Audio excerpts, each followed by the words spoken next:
Welcome back to MSG PM. Michelle Gingras. Anson Carter's going to join us in a second, having a little bit of a technical issue right now. But more importantly, joined by former Ranger and fan favorite Colton Orr. It is great having you stop by. Thanks for joining us. Well, thank you so much for having me. It's been great. We're at the Masters Garden tonight with the whole Connecticut Whale team cheering on the Rangers. So just a fun evening and just great to be here. We're going to talk all about that Connecticut Whale team a little bit later on as well. First of all, though, just takeaways from tonight's game. Obviously not the result the Rangers wanted, but overall, what have your impressions been of this team? Well, you know, they're a super strong team this year, and the way they've been playing has been amazing. You know, the talent they have on this team has been awesome to watch. You know, obviously, they played 3 and 4 nights. It's always tough to come out in a back-to-back, so a little flat, but there was some energy near the end of the game.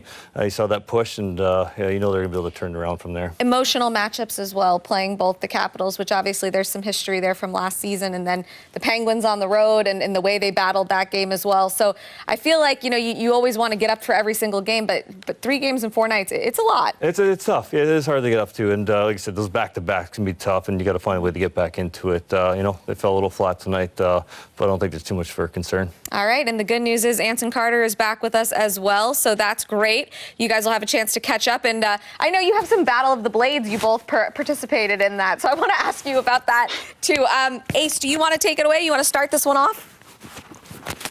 Nope, I'm following your lead. Okay.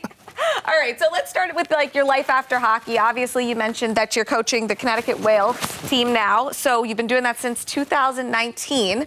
Yep. How did you get involved in that?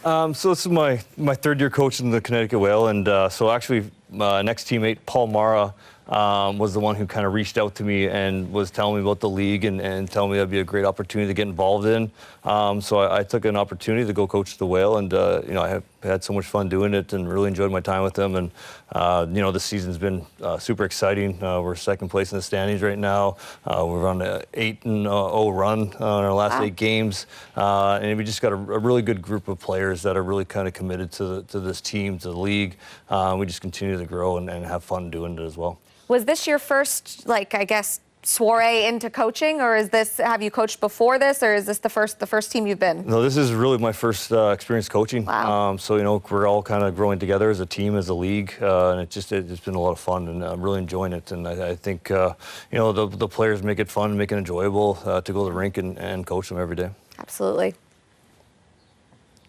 Orzie, I have to ask you, now that you're coaching the women, the PHF, your daughter Charlotte playing hockey, do you think you'll ever end up coaching her? Oh, you know, it's so funny, Anson. We were just talking about this with my wife Sabrina, and you know, it's harder to coach my own child. I get a little bit hard on her, so you know, I'm the soccer dad, you know, up and down the sidelines trying to tell her what to do. You know, so I get to be a little bit of a crazy hockey dad, crazy soccer dad. So I got to scale it back sometimes.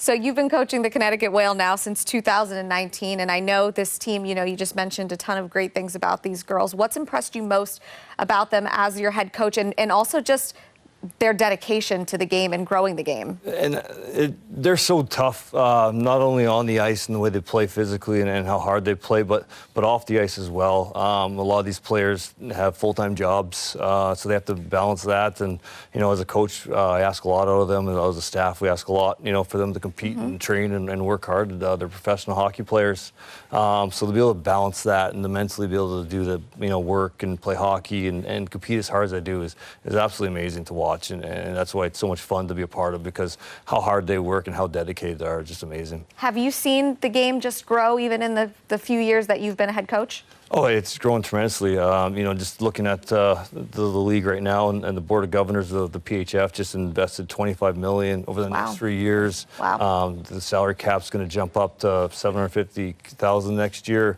It just continues to grow every year.